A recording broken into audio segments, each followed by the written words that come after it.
হিটওয়েভের hotspot হয়ে উঠেছে Europe. ৩৫ থেকে ৪০ ডিগ্রি সেলসিয়াসের উপরে ওঠানামা করা তাপমাত্রার পারদে পড়ছে যুক্তরাজ্য, ফ্রান্স, ইতালি সহ ইউরোপের প্রায় সবকটি দেশ। বাড়ছে মৃত্যুর মিছিল। রাস্তায় বসবাস করা অভিবাসীদের জন্য মরার উপর খাড়ার ঘা হয়ে হানা দিয়েছে তীব্র গরম। সবচেয়ে বিপাকে পড়েছেন প্যারিসের রাস্তায় থাকা ছিন্নমূল অভিবাসীরা। সব মিলিয়ে তীব্র দাবদাহের হাত থেকে রক্ষায় হিমশিম খাচ্ছেন ইউরোপের কোটি কোটি মানুষ। দাবদাহে নেতিবাচক প্রভাব পড়েছে ফ্রান্স সহ বিভিন্ন দেশের পর্যটন ব্যবসায়। সময়ের অনেক আগেই আইফেল টাওয়ার বন্ধ করার সিদ্ধান্ত নিয়েছে কর্তৃপক্ষ। রাত 12টা 45 মিনিটের পরিবর্তে বিকেল 4টায় বন্ধ করে দেয়া হচ্ছে আকর্ষণীয় এই পর্যটন স্থানটি। They're very uncomfortable. We are actually going to leave a little early because it's too hot. We're going to leave Paris early. At 8:30, and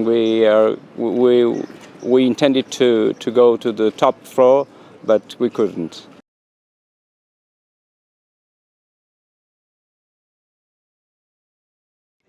শুধু আইফেল টাওয়ারই নয়, বিশ্বের সবচেয়ে দর্শক সমাগম হওয়া লুভর মিউজিয়ামও 2 ঘন্টা আগে স্থানীয় সময় বিকেল 4টায় বন্ধ করে দেয়া হচ্ছে। ফ্রান্সের এই জাদুঘরটি আগেভাগে বন্ধের সিদ্ধান্তটি কার্যকর থাকবে আগামী শনিবার পর্যন্ত। তবে বন্ধ না করে বরং বিকেল থেকে খুলে দিলে ভালো হয় বলে মনে করছেন বিদেশি পর্যটকরা। Like 12, for example, and closed until the 5, and then open it again so people can visit it in the evening when it's not that hot outside. A lot of things got shut down, so it was really disappointing. It's my first time ever on the European continent. তপ্ত আবহে ধুঁকছে বেলজিয়ামও। নির্ধারিত সময়ের আগেই বন্ধের সিদ্ধান্ত নেওয়া হয়েছে ব্রাসেলসের বিখ্যাত অ্যাটমিয়াম স্থাপত্য।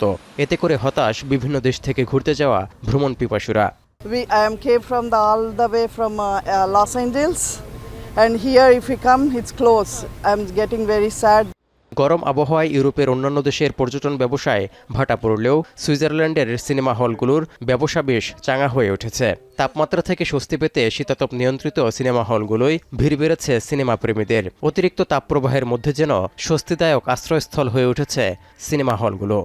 Parce que ça nous permet non seulement de sortir pour arriver jusqu'au cinéma, d'avoir une salle climatisée, enfin pas. ইতালিতে ঘুরতে যাওয়া ভ্রমণ পিপাসুরাও চরম ভোগান্তির মুখোমুখি। রোম থেকে ভ্যাটিকান সিটি সব জায়গার পর্যটন শিল্পেই পড়েছে নেতিবাচক প্রভাব। 16টি শহরে জারি রয়েছে তাপমাত্রার সর্বোচ্চ সতর্কতা বা রেড অ্যালার্ট। তৌহিদুর রহমান, এখন বিশ্ব।